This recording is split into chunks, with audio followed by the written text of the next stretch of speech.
یہ اللہ تعالیٰ نے نیکیاں کرنے والوں کی حوصلہ افزائی فرمائی ہے کہ اگر تم نیکی کرو گے، اگر تم جذبہ دکھاؤ گے، اگر تم خیر میں آگے بڑھو گے تو پھر یاد رکھنا تمہاری قدر بھی کی جائے گی، پھر تمہارا اعزاز بھی ہوگا، پھر تمہارے لیے اضافی نمبر بھی ہوں گے، تمہاری قدر و منزلت پھر انفرادی ہوگی۔ میرے عزیز، حوصلہ افزائی زندگی میں بڑی ضروری ہوتی ہے۔ حوصلہ شکنی بھی بڑی ضروری ہوتی ہے۔ کوئی غلط کام کرے تو اس کی حوصلہ شکنی کریں، اس کو منع کریں۔ کوئی شخص اچھا بھلا ہے اور جان بوجھ کر بھیک مانگتا ہے تو اسے بالکل نہ دیں، اس کی حوصلہ شکنی کریں تاکہ اسے کام کاج کی عادت پڑے۔ لیکن اگر کوئی خیر کا کام کرتا ہے، کوئی اچھا کام کرتا ہے، کوئی بہترین عمل کرتا ہے تو اس کی حوصلہ افزائی کریں، جیسے اللہ نے جگہ جگہ قرآن مجید میں ایمان والوں کی حوصلہ افزائی فرمائی ہے۔ ہم دونوں معاملات کے اندر کمزور ہوتے جا رہے ہیں، حوصلہ شکنی بھی نہیں کرتے، بزدل ہوتے ہیں، کیونکہ حوصلہ شکنی کرنے والوں کو لوگ برا کہتے ہیں۔ حوصلہ افزائی بھی نہیں کرتے کیونکہ کنجوس ہوتے ہیں، الا ماشاءاللہ۔ حوصلہ شکنی کریں، پتہ چلے آپ طاقتور ہیں، بزدل نہیں ہیں۔ حوصلہ افزائی کریں، پتہ چلے کہ آپ سخی ہیں، کنجوس نہیں ہیں۔ یہ جو حوصلہ افزائی ہے نا، یہ نکمے آدمی کو بھی کام کا بنا دیتی ہے۔ اس کو بار بار کہنا تو بڑا باصلاحیت ہے، تو نے کر جانا ہے۔ لیکن حوصلہ شکنی،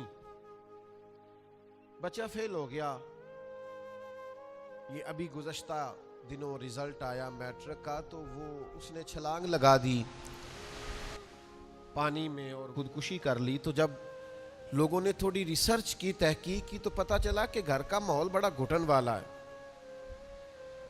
وہ اس گھر کا رہنے والا ہے جہاں کہا جاتا ہے کہ تسی نہیں کدی کامیاب ہو سکتے۔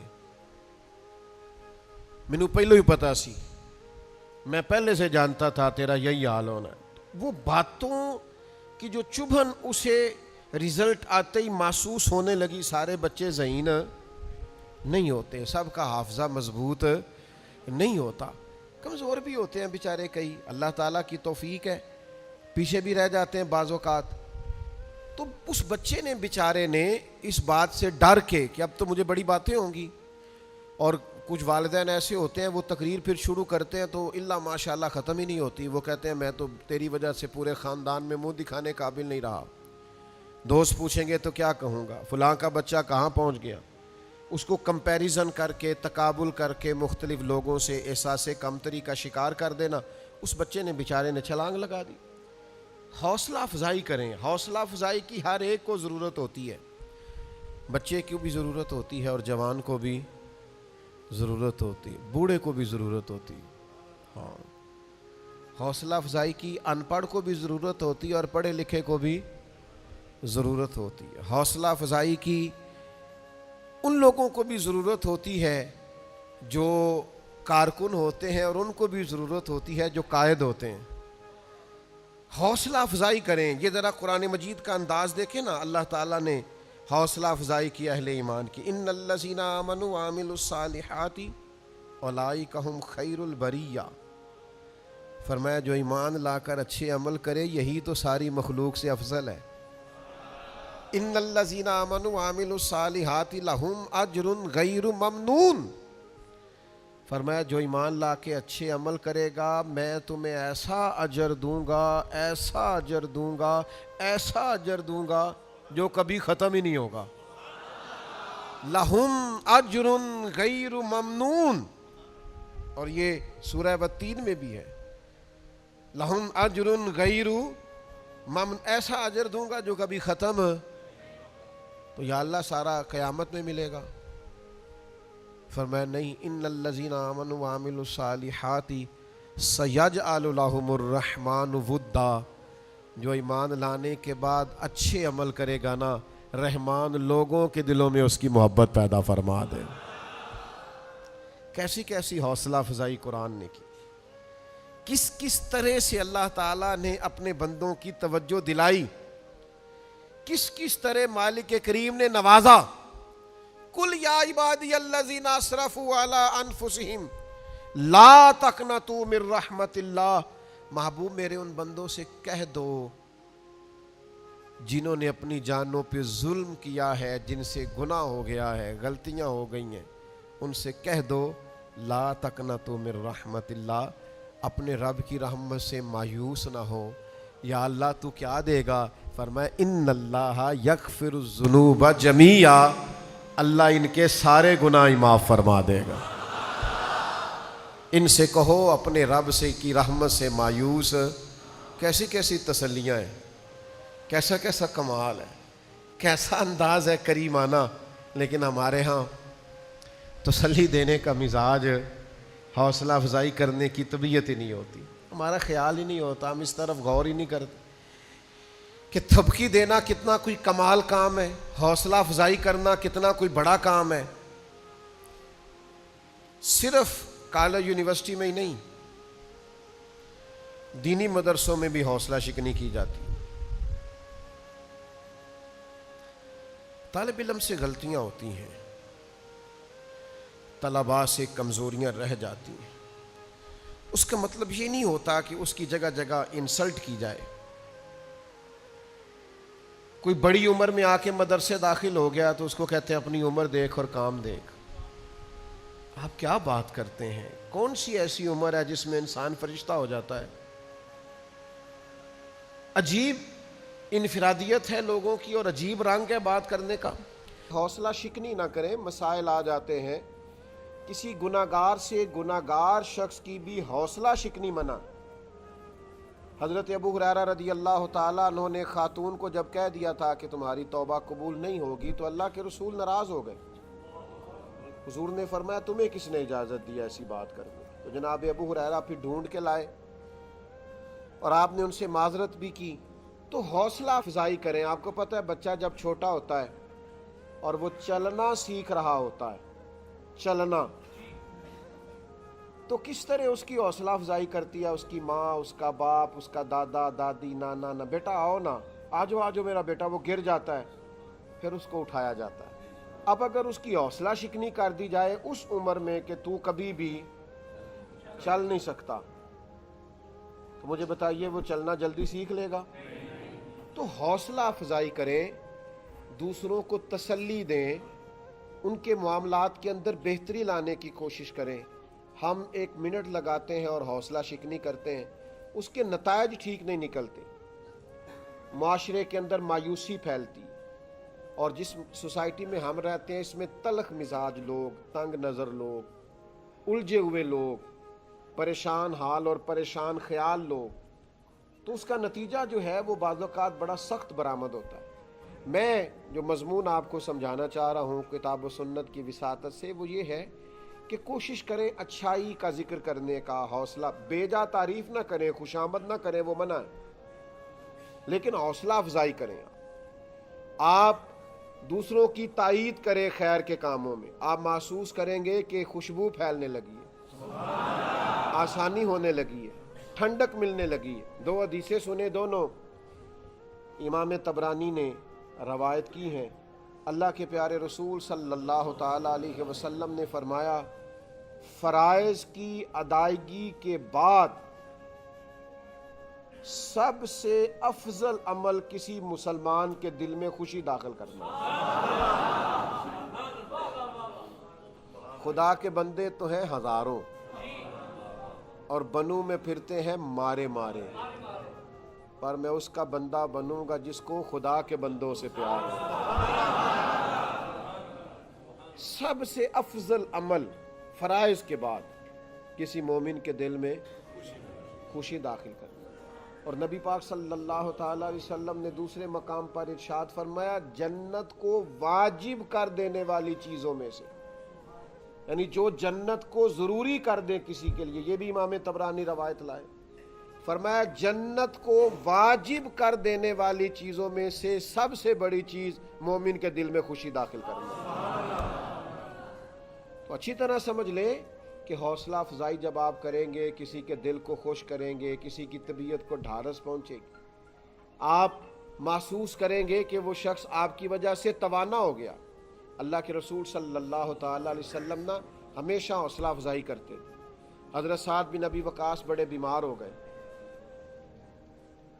تو ہمارے ہاں بھی لوگ تیمارداری کرنے آتے ہیں تو کہتے ہیں اوہو آپ تو بڑے کمزور ہو گئے, اوہو بڑا مسئلہ ہو گیا. وہ بیچارہ اور کمزور ہو جاتا ہے. سرکار تشریف لائے تو حضرت سعد بن ابی وقاص رضی اللہ تعالیٰ عنہ عرض گزار ہوئے, یا رسول اللہ صلی اللہ تعالیٰ علیہ وسلم, مجھے لگتا ہے اس بیماری سے بچوں گا نہیں. میری ایک ہی بیٹی ہے, میں وصیت کرنا چاہتا ہوں اپنے مال کی. تو نبی پاک علیہ السلام نے نا انہیں مسئلہ بھی بتایا کہ وصیت کیسے کرنی ہے. اور سعد پتہ کہ فرمایا سعد کچھ بھی نہیں ہوگا, ابھی تو اللہ تعالیٰ آپ کی وجہ سے اسلام کا فائدہ کرے گا اور کفر کا نقصان کرے گا, ابھی تو بڑا کام کرنا ہے. حضرت سعد بن ابی وقاص کہتے ہیں ان لفظوں میں کیا طاقت تھی, ظہر کے وقت بات ہوئی, عصر کی نماز میں نے جماعت کے ساتھ حوصلہ افزائی کرنا, لوگوں کو تسلی دینا, لوگوں کو تھبکی دینا. حضرت محدث اعظم پاکستان ابو الفضل مولانا سردار احمد صاحب رحمۃ اللہ علیہ پہلے سال کے طالب علم کو جو ابھی دارابا یادرب کی گردانے پڑھ رہا ہوتا تھا, دارابا کر رہا ہوتا, پہلے سال کا بچہ, اس کو بھی مولانا صاحب کہہ کے پکارتے تھے. مولانا کہاں جا رہے ہیں, مولانا کہاں سے آ رہے ہیں. تو ایک توانائی اس کے اندر دوڑتی تھی, وہ سمجھنے لگتا تھا کہ میں اب دین کا طالب علم ہوں. حوصلہ شکنی نہیں. آپ دیکھیے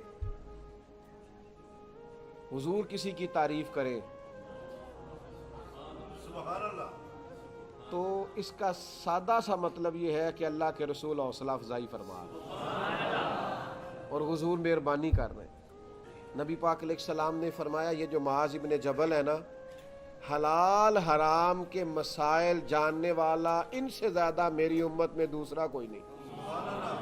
سیدنا معاذ ابن جبل کی حضور نے ان لفظوں میں تعریف کی. حضرت عبداللہ ابن عمر کی نبی پاک علیہ السلام نے حوصلہ افزائی فرمایا عبداللہ ابن عمر نیک آدمی ہے, کاش رات کو اٹھ کے تہجد کی نماز بھی پڑھا کرے. بندہ اچھا ہے, نیک ہے, لیکن چاہیے کہ تہجد کی اٹھ کے نماز بھی. فرماتے ہیں بس میرے کانوں سے بات ٹکرائی, پھر عمر بار میں نے تہجد نہیں چھوڑی.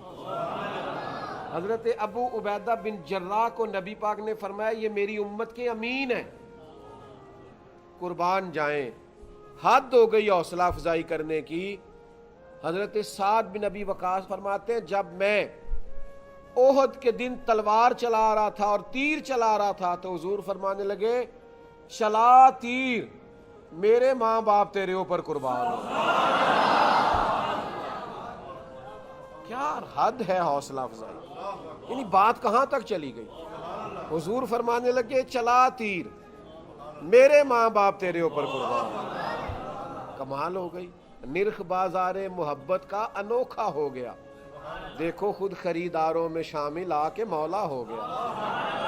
نبی پاک صلی اللہ تعالی علیہ وسلم نے فرمایا چلائیے تیر, آپ پر میرے ماں باپ قربان ہو. تو حوصلہ افزائی آپ کے ذہن میں یہ بات ہونی چاہیے کہ حوصلہ افزائی کتنی بڑی نعمت, کتنی بڑی دولت. اس سے انسان ذہنی طور پر خوراک لیتے ہیں. آپ میدان میں نکلیں, آپ جد و جہد کریں, آپ حوصلہ دیں, ایک دوسرے کا بازو تھامیں. ہم غار سور پہ چڑھ رہے تھے, ہمارے ساتھ ایک بزرگ تھے تو وہ ذرا کمزوری دکھانے لگے. بہت سال پرانی بات بتا رہا ہوں, کوئی 12-14 سال پہلے. وہ کمزوری دکھا رہے تھے, چڑھا نہیں جا رہا تھا, تو بار بار کہتے تھے کہ یار تسی ہو کے آ جاؤ. تو ذرا آگے گئے تو ایک شخص کو دیکھا, ترکی کا رہنے والا, تو بیساکھیاں اس نے لگائی ہوئی, ایک ٹانگ اس کی چلتی ہے دوسری نہیں چلتی. وہ جگہ دیکھنے جا رہا ہے جس جگہ جناب ابو بکر صدیق نے محبوب کا سار اپنی گود میں رکھا تھا. جگہ دیکھنے جا رہا ہے. اب اس کو دیکھ لیا بس, تو ایسا حوصلہ ہوا کہ پھر آخر تک جاتے جاتے اس بزرگ نے دوبارہ نہیں کہا کہ میں نے واپس جانا ہے. او بھائی اگر ایک ٹانگ والا جا سکتا ہے تو ہم بھی. وہ جذبہ جناب صدیق اکبر کا کہ حضور کو کندھوں پہ اٹھا کے لے گئے, پباں پار قدم نہیں لاندا, 100 پہاڑ تے چڑھیا جاندا, او پہ جاندا دے یار نبی دا, اے اصلی دلدار نبی دا. تو تو بھئی آپ وہ جذبہ رکھیں اپنی طبیعت میں، حوصلہ افزائی کریں ایک دوسرے کی، تسلی دیں، تشفی دیں. یہاں نا سوسائٹی میں غریب لوگ مایوس ہونے لگ جاتے ہیں، بے روزگار لوگ بڑی دیر سے جدوجہد کر رہے ہیں، کام نہیں چلتا، آہستہ آہستہ مایوس رہنے لگ جاتے ہیں. لوگ اولاد سے مایوس رہنے لگ جاتے ہیں، دوستوں سے، خاندان سے، قبیلے سے مایوس رہنے لگ جاتے ہیں. ان کو زبردست حوصلہ افزائی کی ضرورت ہوتی، تائید کی ضرورت ہوتی ہے. ہم کیا کرتے ہیں؟ ہم مزید حوصلے توڑتے ہیں. ان لوگوں کی ایسی حوصلہ افزائی کریں کہ ان کی طبیعت میں تازگی آ جائے، ان کی روح کے اندر ٹھنڈک پیدا ہو جائے. حوصلہ کوئی بھی بندہ کوئی خیر کا کام کر رہا ہے، اس کی آپ حوصلہ افزائی کریں. آپ یقین کریں کہ آپ کو پتہ ہی نہیں کہ وہ کتنی زیادہ دوائیوں کا کام کرتے ہیں. دو جملے وہ کتنی زیادہ برکت پیدا کرتے ہیں، آپ کے کہے ہوئے دو فکرے وہ کس قدر زیادہ طاقت پیدا کرتے ہیں. ایک بچہ بڑا لائق آیا ہمارے ادارے میں، پھر وہ چھوڑ کے چلا گیا. تو بچہ بڑا کام کا تھا اور قابل تھا، تو میں زیادہ تو پیچھا نہیں کرتا.